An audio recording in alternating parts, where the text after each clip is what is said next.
नमस्कार, मैं हूं दीपाली राणा। आप देख रहे हैं गोल्ड स्पॉट। और कल के नए रिकॉर्ड बनाने के बाद सोने में आज मुनाफा वसूली देखने को मिल रही है। इक्विटी बाजारों में मजबूती, अमेरिका में अच्छे मैन्युफैक्चरिंग आंकड़े और साथ ही कोरोना के वैक्सीन को लेकर उम्मीद से सोने की तेजी पर ब्रेक लगा है। चांदी में भी ऊपरी स्तरों पर मुनाफा वसूली देखने को मिल रही है। अब आगे क्या सोने चांदी में मुनाफा वसूली गहराएगी या कीमतों में फिर तेजी देखने को मिलेगी? साथ ही रिकॉर्ड स्तरों पर ज्वेलरी बाजार में क्या ट्रेंड है, इसी पर बातचीत करेंगे। हमारे साथ CNBC TV 18 commodity editor Manisha Gupta मौजूद रहेंगी, पीएनजी ज्वेलर्स के सौरभ गडगिल, कोटक सिक्योरिटीज के रविंद्र राव और पैराडन कमोडिटी के बीरेन वकील। इस वक्त आप देखिए 117 रुपए नीचे गोल्ड ट्रेड कर रहा है। कल इनफैक्ट 49,000 के नजदीक पहुंचा था और अंतर्राष्ट्रीय बाजार में भी थोड़ी सॉफ्टनेस हमने देखी है। वहीं अगर आप सिल्वर के लेवल्स देखेंगे आज के सेशन में तो वहां भी थोड़ा दबाव देखने को मिला है। कल सिल्वर 0.25% के आसपास की मजबूती दिखा रहा था, उसी स्ट्रेंथ के साथ क्लोज भी हुआ था। हमारे साथ रविंद्र राव मौजूद है, उनसे अब बातचीत करते हैं। रविंद्र, कल के मुकाबले थोड़ा डिप जरूर मिल रहा है, लेकिन जो समीकरण अभी बन रहे हैं वो कितने सस्टेन करेंगे, बहुत इंपॉर्टेंट है गोल्ड की फर्दर चाल के लिए। फिर चाहे वो वैक्सीन से जुड़ी डेवलपमेंट हो, इक्विटी मार्केट्स की तेजी हो, या फिर कोरोना के सेकेंड वेव की जो आशंका है, जो सिनेरियो बन रहा है वो ही क्यों ना हो, लेकिन अभी मौजूदा स्थिति में जो मुनाफा वसूली दिखी है ये खरीदारी का मौका है या फिर आपको लगता है कि प्रॉफिट बुकिंग थोड़ी और एक्सटेंड हो सकती है? Good morning Deepali. मेरे हिसाब से दिस इज अ अपॉर्चुनिटी, क्योंकि गोल्ड में 1750 के ऊपर काफी टाइम से गोल्ड सस्टेन नहीं कर रहा था और अभी 1750 के ऊपर निकलकर ये 1800 का लेवल ब्रीच करने के लिए ट्राई कर रहा है। इनफैक्ट ब्रीच भी हुआ था, 1807 के आसपास प्राइसेस हमने ऊपर जाते हुए देखे थे। लेकिन कल के सेशन में हमने एक बहुत ही अच्छा करेक्शन देखा, करेक्टिव डिप मैं बोलूंगा इसको, क्योंकि अनसर्टेनिटी अभी भी काफी है।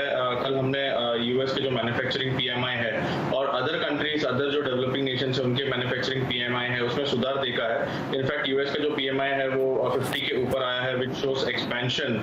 और इसके अलावा अगर हम एडीपी एम्प्लॉयमेंट भी देखें तो वो भी it was not that bad. तो मेरे हिसाब से इसे मैं एक प्रॉफिट बुकिंग कहूंगा, लेकिन 1760 1750 एक बहुत ही इंपॉर्टेंट जोन है कॉमेक्स पर और ये करंटली 1773 74 के आसपास ट्रेड कर रहा है। तो मेरे हिसाब से यहाँ पे बिकवाली करना थोड़ा सा रिस्की होगा, क्योंकि सपोर्ट जोन के आसपास है, तो सपोर्ट जोन से buying would be a better strategy.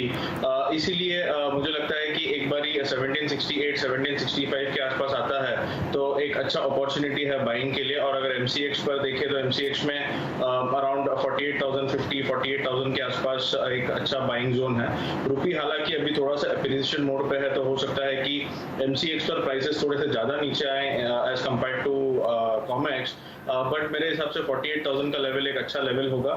COMEX में 1750 के नीचे मेरे हिसाब से एक प्रोटेक्टिव स्टॉप होना चाहिए। और अगर एमसीएक्स की बात करें तो एमसीएक्स में अराउंड 47,900 47,850 के आसपास स्टॉप लॉस मेंटेन कर सकते हैं। आज के सेशन में फिर से हो सकता है कि ये 48,370 48,400 क्या है जब तक चलेगा नहीं। हमारे साथ सौरभ गडगिल भी अब यहाँ पर फोन लाइन पर मौजूद हैं। सौरभ नमस्कार। और सोने में हमने ऑल टाइम हाईज के बाद कुछ मुनाफा वसूली अब यहाँ पर आते हुए देखी है। एक तो इंडस्ट्री का क्या कहना है, कहाँ जा रहे हैं भाव यहाँ पर, और दूसरा अब यहाँ पर ऑन स्पॉट मांग कैसी दिखती है? Good morning Manisha. जैसे आपने कहा गोल्ड कल ऑल टाइम हाई पे गया था, लोगों में इसके बावजूद इंटरेस्ट बहुत है, खरीदारी हो रही है और एक पूरा वातावरण ऐसा हो गया है कि सब न्यूज जो आ रही है कि गोल्ड अभी यूएस में और ऊपर जाएगा, $2,000 पर आउंस टच करेगा। तो लोगों में अभी तक गोल्ड के तरफ एक बुलिश एटीट्यूड है। तो कल भी जब रेट बढ़ा था तो कॉमन कंज्यूमर्स अभी भी गोल्ड खरीदी कर रहे हैं, there is no selling pressure, और उनको लग रहा है कि आगे जाके एक सेफ्टी और श्योरिटी अगले 2 साल में सिर्फ सोने में ही दिखेगा। तो ये चलते कॉमन इंडिविजुअल्स है ये सोना खरीदी कर रहे हैं। मैंने देखा है छोटे मिड साइज कॉर्पोरेट जिनके पास थोड़ा फंड होता था म्यूचुअल फंड या लिक्विड फंड में, वो भी थोड़ा उनके ट्रेजरी का ऑप्शन गोल्ड में शिफ्ट कर रहे हैं। तो मेरे हिसाब से गोल्ड में अगले 2 साल तक एक अच्छा बिजनेस रहेगा, अच्छा इंटरेस्ट रहेगा। और रेट तो मेरे हिसाब से और ऊपर जाएगा। ये आज थोड़ा शॉर्ट टर्म करेक्शन हुआ है, वो एक्सपेक्टेड था रेट इतना बढ़ने के बाद जी। लेकिन जो ग्लोबल सिनेरियो दिख रहे हैं, कोविड क्राइसिस है, इंडो चाइना के जो टेंशन है, यूएस चाइना के ट्रेड टेंशन है, मिडिल ईस्ट क्राइसिस है, ये चलते मेरे हिसाब से गोल्ड में तेजी रहेगी। और सेफ्टी जो अभी ना स्टॉक मार्केट में है, ना करेंसीज में है, ना रियल एस्टेट में है, वो लोग ढूंढ रहे हैं गोल्ड में। तो इसके चलते मेरे हिसाब से गोल्ड में अच्छी खरीदी रहेगी। और जो इन्वेस्टर अभी गोल्ड ले रहे हैं, सबसे जो मैं बात कर रहा हूँ, उनके हिसाब से अगले 2 साल तक तो हम गोल्ड में लगे रहेंगे और कोई भी लेवल पे प्रॉफिट बुकिंग का हम नहीं सोच रहे। जब एक बार पूरा ये जो क्राइसिस है इसका पूरा इम्पैक्ट खत्म होगा, उसके बाद शायद हम लोग गोल्ड से निकल के दूसरे एसेट क्लास में एंट्री कर सकते हैं। लेकिन अभी के लिए मुझे लग रहा है कि सब लोग का इंटरेस्ट गोल्ड में ही है। और इसका इम्पैक्ट दिख रहा है कि कॉमन मैन से लेके बड़े शादी हो ना हो, लेकिन थोड़ा इन्वेस्टमेंट गोल्ड में करना चाहिए जी। एक सेविंग एटीट्यूड जो मिसिंग था वो वापस दिख रहा है। यंगस्टर्स में भी थोड़ा सेविंग का इंपॉर्टेंस अभी दिख रहा है और इसका पॉजिटिव इम्पैक्ट गोल्ड के ऊपर हो रहा है। सौरभ, ये बताइए कि ऑफ कोर्स अब सोने के भावों में यहाँ पर जोरदार तेजी है। हमने ETF में, गोल्ड फंड्स में खरीदारी आते हुए देखी है, फिजिकल बाजार में भी यहाँ पर खरीदारी है, लेकिन क्लियरली ज्वेलर्स के लिए ये साल अब तक का बहुत अच्छा नहीं रहा है। जो पिछले साल में हमने खरीदारी आते हुए देखी थी उसके कंपैरिजन में तो बाजार मानता है कि 40-50% भी हम यहाँ पर नहीं है। तो एज अ ज्वेलरी इंडस्ट्री के हिसाब से ये साल अब आप कैसे देखते हैं? मांग जरूर निकल के आ रही है लेकिन नीचे का बेस बहुत कमजोर है यहाँ पर, तो एज एन इंडस्ट्री अब यहाँ पर क्या प्लान है? देखो, इंडस्ट्री जैसे आपने कहा कि प्री कोविड के 40 to 50% लेवल पे इंडस्ट्री अभी आ चुकी है जी। आगे सबका होप है कि सितंबर से लेके दिवाली की सीजन में इंडस्ट्री को अच्छा बूस्ट मिलेगा और जो शॉपिंग अभी हुई नहीं है, वेडिंग शॉपिंग, ज्वेलरी शॉपिंग, वो बाहर निकलेगी। ये अभी सब होप्स है। और जैसे आपने कहा ये साल मुश्किल जाने वाला है, तो इंडस्ट्री के हिसाब से भी सब लोग अभी कॉस्ट कटिंग कर रहे हैं। जितना पैसा बचा सकते हैं उतना पैसा लोग बचा रहे हैं। कंज्यूमर्स के लिए अभी ऑफर तो कोई नहीं ला रहा है, सबका वही है कि एक बार एटीट्यूड पॉजिटिव होने दो टुवर्ड ज्वेलरी शॉपिंग। लेकिन on the positive side industry का देखा तो हर एक का स्टॉक जो था प्री कोविड लेवल वो आज 20 तक का ऊपर गया है। तो इंडस्ट्री के लिए ये एक बड़ी बूस्ट मिली है कि चलो आपका कैपिटल की कॉस्ट तो 20 तक का ऊपर हो गई है। तो उसके चलते वक्त इंडस्ट्री में ये पॉजिटिव साइड है। नेगेटिव साइड से आपने कहा कि डिमांड अभी तक वो लेवल पे नहीं पहुंची है और आगे होप्स लग रहे हैं। लेकिन बाकी जो इंडस्ट्री देखी उसके मुकाबले गोल्ड ज्वेलरी इंडस्ट्री के लिए ये साल मेरे हिसाब से अच्छा जाएगा। और मुझे लग रहा है कि गोल्ड के ऊपर ये साल पूरा फोकस रहेगा। डायमंड या जो प्लैटिनम, अदर मेटल्स है, इनका ये साल में इतना परफॉर्म अच्छा नहीं रहेगा। ये सब लोग बोल रहे हैं कि ये ईयर ऑफ गोल्ड होने वाला है। और उसके साथ चांदी का भी मुझे लग रहा है कि इस बार रिस्पॉन्स अच्छा मिलेगा। तो जो रियल मेटल्स है, गोल्ड, सिल्वर, इसके ऊपर फोकस होना चाहिए। और मेरे हिसाब से सितंबर के बाद वेडिंग शॉपिंग, जो रियल शॉपिंग होती है, वो चालू हो जाएगी। यानी कि खरीदारी की यहाँ पर उम्मीद है। और बाकी प्रेशियस मेटल्स में, जेम्स में, डायमंड्स में इतनी खरीदारी नहीं आएगी, लेकिन सोने में इन ऑल टाइम हाइस पे भी यहाँ पर खरीदारी बेहतरीन रह सकती है, ऐसा सौरभ गाडगिल हमें कह रहे हैं। सौरभ, बहुत शुक्रिया हमारे साथ जुड़ने के लिए। प्राइसेस के ऊपर एक बार फिर से ध्यान देंगे और बीरेन जी आपका व्यू भी जानना चाहेंगे। अब यहाँ से मुनाफा वसूली के बाद क्या ये करेक्शन के लेवल्स बेहतर हैं खरीदने के लिए या और डिप्स का इंतजार करें? थोड़ा फ्रोथी मार्केट है इंडियन टर्म्स में। थोड़ा फ्रोथ निकल जाए तो बेटर बार्गेन वैल्यू मिलेगी। इसका डायरेक्शन तो डेफिनेटली अपसाइड का ही है। और कॉमेक्स के टर्म्स में समझता हूँ कि 1730-40 इसका फिलहाल का बॉटम है। अपसाइड में 780, 1810 और 1830-40 तक की उम्मीद मुझे लग रही है। ये मेरा टाइम फ्रेम 2 वीक का है। जी रविंद्र, सिल्वर पर आपका व्यू क्या रहेगा? कल की तेजी के बाद मुनाफा वसूली यहाँ भी हमने देखी है और कल के ऊपरी स्तरों से तो लगभग जो प्राइसेस है वो 1500 रुपए नीचे ट्रेड कर रहे हैं, तो यहाँ भी प्रॉफिट बुकिंग फर्दर एक्सटेंड हो सकती है और ट्रेड कैसे लें? वेल दीपाली, मेरे हिसाब से सिल्वर में $18.20 कॉमिक्स में ब्रीच नहीं कर रहा था काफी टाइम से। हमने देखा है कि 18.20 से प्राइसेस रिवर्स हो रहे थे और एक लास्ट 1-2 दिन के सेशन में हमने देखा है कि प्राइसेस ऑलमोस्ट $19 के पास जाके वहां से रिवर्स हुआ है और अभी ये फिर से 18.20 के आसपास चल रहा है। तो जो अर्लियर रेजिस्टेंस था वो अभी सपोर्ट हो चुका है और मेरे हिसाब से सिल्वर में भी एक बहुत अच्छी लेवल है बाइंग इनिशिएट करने के लिए। कॉमिक्स में आई थिंक 17.80 काफी अच्छा सपोर्ट है, अभी वो होल्ड करेगा। और अगर एमसीएक्स की बात करें तो एमसीएक्स में आई थिंक 48,600 से 48,500 का एक बहुत स्ट्रॉन्ग सपोर्ट है। तो आई थिंक सिल्वर में भी एक अच्छी अपॉर्चुनिटी है बाइंग के लिए। अच्छा करेक्शन आया है, मेरे हिसाब से फिर से ये 50,000 के ऊपर जा सकता है। ठीक है, तो वापस 50,000 के ऊपर लेवल्स जा सकते हैं सिल्वर के। तो व्यू यहाँ पर पॉजिटिव ही है, ऑन डिप्स आप पॉजिटिव व्यू ही लेकर चल सकते हैं। लेकिन इस बीच सभी दर्शकों को शुक्रिया करने का समय है क्योंकि आवाज की लीडरशिप का कोई मुकाबला नहीं है और एक बार फिर से जो आवाज की बादशाहत है वो बरकरार है, क्योंकि बाजार के दौरान हो या फिर शाम प्राइम टाइम ही क्यों ना हो, व्यूअर्स का भरोसा आवाज पर बना रहा है। क्योंकि सुबह बाजार खुलने से लेकर बाजार बंद होने तक जो आवाज की परफॉर्मेंस है वो बेहतर रही है और अपने कॉम्पिटिटर के मुकाबले 1.1 टाइम्स ज्यादा आवाज देखा गया है। इसके अलावा अगर आप शाम प्राइम टाइम को भी देखेंगे तो वहां भी ज्यादा भरोसा सीएनबीसी आवाज पर व्यूअर्स कर रहा है।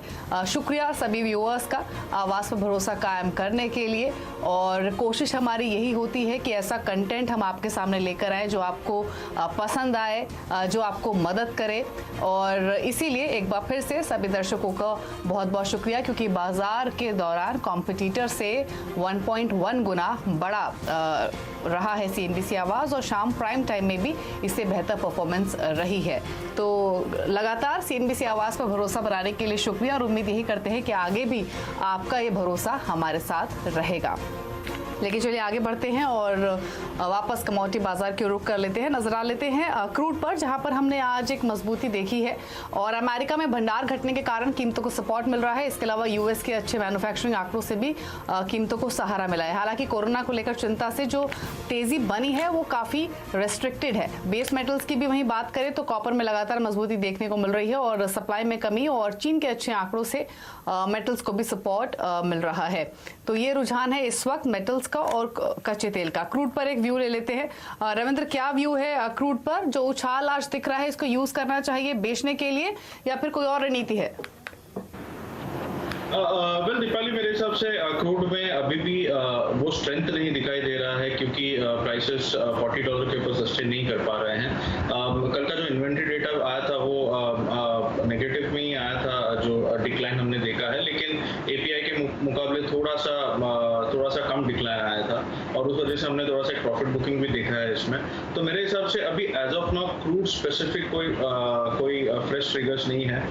कोरोना वायरस का जो सेकेंड वेव है उसको लेके जो डिमांड रिकवरी है उसके ऊपर चिंता अभी बनी हुई है। तो मेरे हिसाब से जब तक कि ये $41 के ऊपर सस्टेन नहीं करता है WTI crude, I think short में रहना एक बेटर स्ट्रैटेजी होगी। शॉर्ट टर्म पोजिशन व्यू के हिसाब से आई थिंक जो क्रूड का हाई है अराउंड 3,150 MCX पर 153, 154 और उसका स्टॉप लॉस रख के एक बार शॉर्ट कर सकते हैं। मुझे अभी भी लग रहा है कि ये 2,780, 2,650 तक आ सकता है और इंट्राडे पर्सपेक्टिव से आई थिंक 3,040 का एक अच्छा लेवल होगा शॉर्ट करने के लिए। 3,080 का स्टॉप लॉस मेंटेन कर सकते हैं जो कि अच्छा रेजिस्टेंस है और इंट्राडे पर्सपेक्टिव से आई थिंक फिर से एक बार हम 2960, 2950 तक का लेवल देख सकते हैं। राइट, और यहाँ पर एक नज़र यहाँ पर मेटल्स पे डालेंगे क्योंकि यहाँ पर बढ़त के साथ कारोबार आज भी देखने को मिला है। नए 5 महीने के हाईज यहाँ पर कॉपर में है। कॉपर ने एक्चुअली आउट परफॉर्म किया है पूरे बेस मेटल सेक्टर को। जून के महीने में 10% के रिटर्न्स दिए हैं और अगर आप पूरे क्वार्टर में देखें तो करीबन 21% की बढ़त हमने यहाँ पर देखने को मिली है। क्लियरली ओवरऑल पूरे सेक्टर को यहाँ पर कॉपर की तरफ से हमने आउट परफॉर्मेंस आते हुए देखी है। 468 के लेवल्स, करीबन आधे % की तेजी अभी भी यहाँ पर है। रविंद्र, आप मेटल्स के पैक को कैसे देखते हैं, स्पेशली कॉपर में जो इतना ज्यादा बड़ा रनअप यहाँ पर देखने को मिला है? थोड़ा कॉशियस रहने की जरूरत है या आपको लगता है ये तेजी बरकरार है? बिल्कुल मनीषा, आई थिंक कॉशियस रहना जरूरी है क्योंकि कॉपर में जो बढ़त आई है वो मेजरली दो कारणों से आई है। एक तो चिली में जो माइन सप्लाई को लेकर जो वरी है because of the corona virus, I think उसके वजह से आउटपुट को लेकर चिंता है, उस वजह से हमने इसमें रन अप देखा है जो कि any time that can reverse. और दूसरा एलएमई और शिफी दोनों वेयरहाउसेस में स्टॉक जो है वो कंटिन्यूसली डिक्लाइन हो रहे हैं। तो मेरे हिसाब से अभी ये it is reaching the resistance point और ओवरऑल ग्लोबल इकोनॉमी को लेके अभी भी अनसर्टेनिटी बनी हुई है। तो मेरे हिसाब से 468 470 should be the ideal top. अगर एलएमई की बात करें तो एलएमई में अराउंड 6100 से 6150 का एक रेजिस्टेंस जोन है और मुझे लग रहा है कि ये फिर से एक बार 5850 5800 डॉलर्स के आसपास एलएमई पर आ सकता है। और अगर एमसीएक्स की बात करें तो एमसीएक्स में 456 से 454 के लेवल हम फिर से इसमें देख सकते हैं। तो आई थिंक शॉर्ट करना एक बेटर स्ट्रैटेजी होगी क्योंकि काफ़ी हाई लेवल्स पर रेजिस्टेंस लेवल पर है। तो मेरे हिसाब से शॉर्ट करके ट्रेड कर सकते हैं from a short term position point of view. ये तो कॉपर की बात हुई, लेकिन बीरेन जी आपसे जानना चाहेंगे आपको क्या लगता है पूरे मेटल पैक के बारे में, क्योंकि जहां तक एल्यूमिनियम की बात है यहाँ पर ओवर सप्लाई की वजह से हमने भाव कैप होते हुए देखे हैं।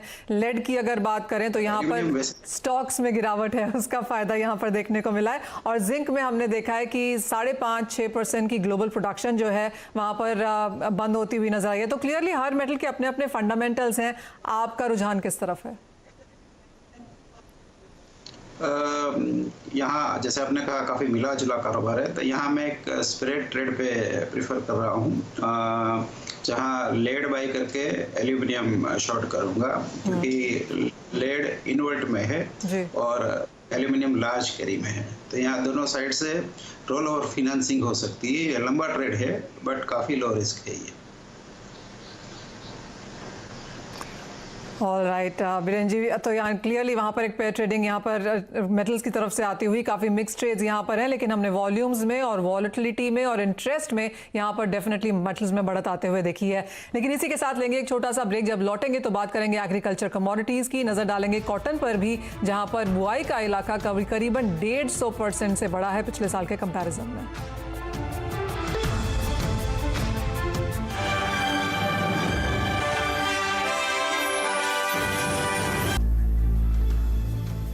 आप देख रहे हैं कमोडिटी राउंडअप। अब बात करेंगे एग्री कमोडिटीज की और शुरुआत करेंगे कॉटन से, जहां पर आज एक छोटे दायरे में कारोबार हो रहा है लेकिन दाम 16,000 के करीब बने हुए हैं। कॉटन की डिमांड में धीरे धीरे सुधार हो रहा है और कॉटन की प्लांटिंग में भी बढ़त से कीमतों में तेजी सीमित है। अभी तक कॉटन की प्लांटिंग पिछले साल से करीब 164% ज्यादा रही है, लेकिन कॉटन को लेकर क्या आउटलुक बन रहा है, इसी पर बातचीत करते हैं। हमारे साथ इंडियन कॉटन एसोसिएशन के प्रेसिडेंट महेश सारदा है। Mahesh ji good morning. पहले तो ये बताइए सर, इंडिकेशंस तो मिल रहे हैं कि डिमांड में थोड़ा सुधार हुआ है, लेकिन एक्चुअल स्टेटस क्या है कॉटन की डिमांड का फिलहाल? मैडम, कॉटन की डिमांड में सुधार इतना ही हुआ है कि जो मिल्स के पास स्टॉक था स्टॉक डिप्लीट हो गया है। जो उन्होंने अभी कोविड में जो स्टॉक पड़ा था उसको यूज करा है, तो थोड़ी थोड़ी बाइंग है, बट अभी भी गवर्नमेंट से बाइंग नहीं कर पा रहे हैं because the local market prices are cheaper. तो I feel markets are going to remain suppressed and the prices for government are still going to drift a little lower. Mahesh ji, इस बार का एमएसपी कॉटन का सरकार ने काफ़ी बढ़ा के दिया है 5515 5800 के जैसे करीब, तो शायद उसका भी एक असर है कि हमने बुआई का इलाका जो है वो कॉटन की तरफ यहाँ पर ज़्यादा मुड़ते हुए देखा है। यूएसडीए की जो रिपोर्ट है उसके हिसाब से 28.9 मिलियन बेल्स इस सीजन में उन्होंने इंडिया का कॉटन क्रॉप एस्टिमेट किया है। आप इन नंबर्स को कैसे देखते हैं और जिस तरह की अवेलेबिलिटी है उसका क्या असर प्राइसेस पर रहेगा?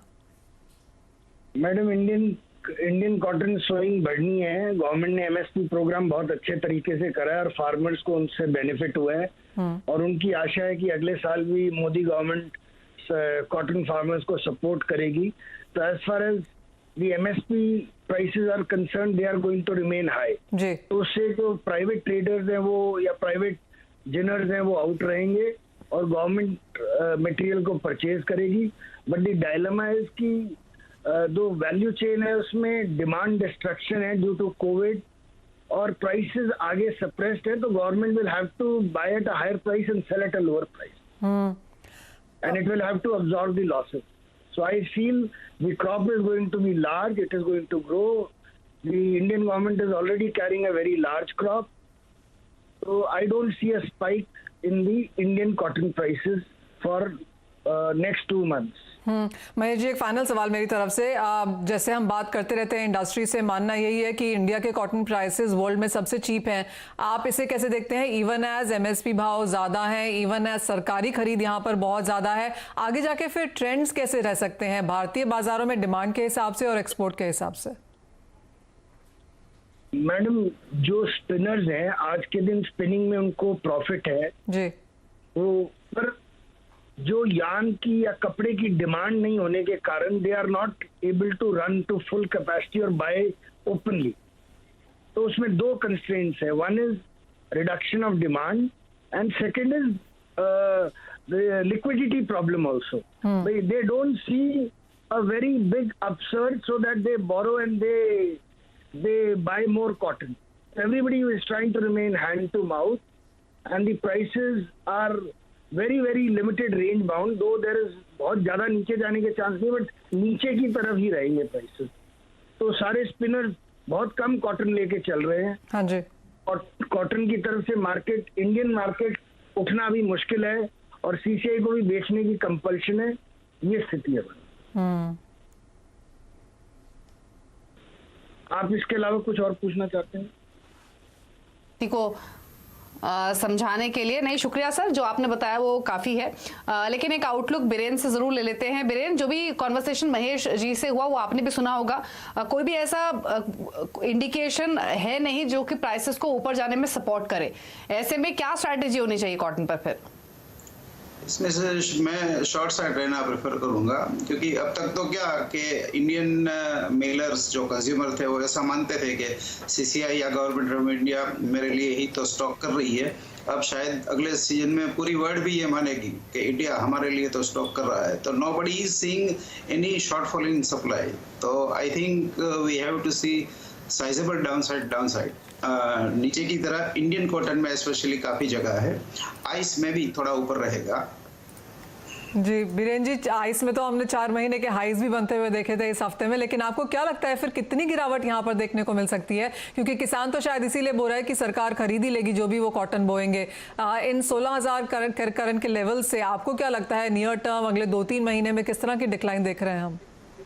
2-3 महीने में हम 15,000 से 17,500 की रेंज पकड़ सकते हैं। बीच में एक विंडो जो आएगी जुलाई में, जहां थोड़ी वेदर अनसर्टेनिटी रहेगी, थोड़ा लॉकस्ट का इश्यू है, इसको मैं अभी फिलहाल अंडर एस्टिमेट नहीं कर रहा हूँ। और इंटरमिनेंट रैली जिसको बोलते हैं ना, रिलीफ रैली, ऐसी एक रिलीफ रैली है, तो that could be a very nice kind of opportunity, once in a blue moon kind of sale opportunity मिलेगी शायद। ठीक है, तो ये व्यू कॉटन पर है और जो इमीडिएट स्ट्रैटेजी है वो सेल साइड पर ही होनी चाहिए। लेकिन इसके अलावा मानसून की अपडेट आपको बता देते हैं। देश में मानसून की अच्छी बारिश हो रही है और आईएमडी के मुताबिक अगले कुछ दिनों में देश के कई हिस्सों में अच्छी बारिश की उम्मीद है। दक्षिणी गुजरात और उसके आसपास के इलाकों में चक्रवात के कारण बारिश की संभावना है। मध्य प्रदेश, छत्तीसगढ़ के कई इलाकों में अगले 24 घंटे में अच्छी बारिश होने की उम्मीद है। हालांकि पश्चिमी हिमालय के जो सटे हुए इलाके हैं वहां पर अगले 2 दिनों के दौरान कम बारिश होने का अनुमान लगाया जा रहा है, लेकिन पूर्वोत्तर में अगले 5 दिनों में ठीक ठाक बारिश होने की संभावना है। तो अभी तक तो जो चाल रही है मानसून की वो अनुमान से बेहतर ही रही है और आगे भी एक्सपेक्टेशंस बेटर ही हैं।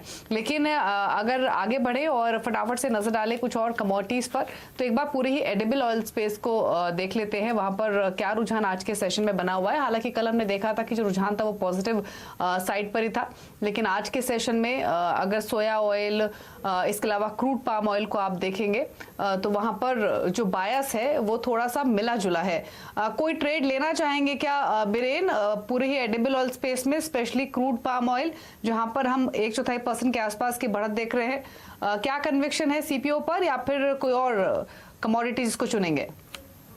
सीपीओ में थोड़ा बाइपोलर मार्केट है, तो यहाँ ट्रेड तो डेफिनेटली मैं बाय साइड ही लूंगा, बट करंट लेवल पे बार्गेन नहीं मिल रहा है।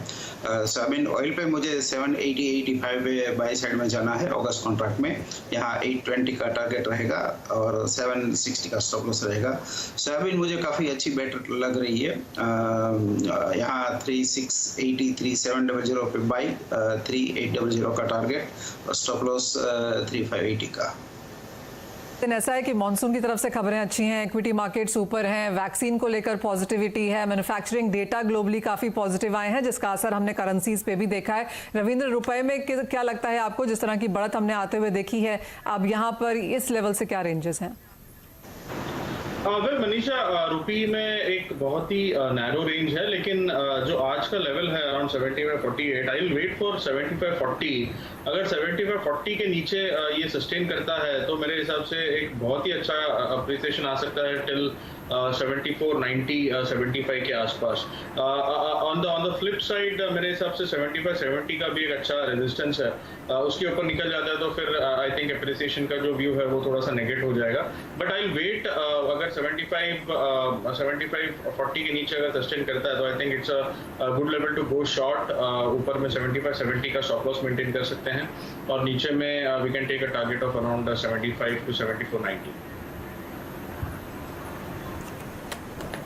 ठीक है, तो ये आउटलुक रुपए पर आपको मिला है। चलिए, इसी के साथ शो को समेटने का वक्त हुआ है। शुक्रिया रविंद्र जी और बीरेन जी शो का हिस्सा बनने के लिए।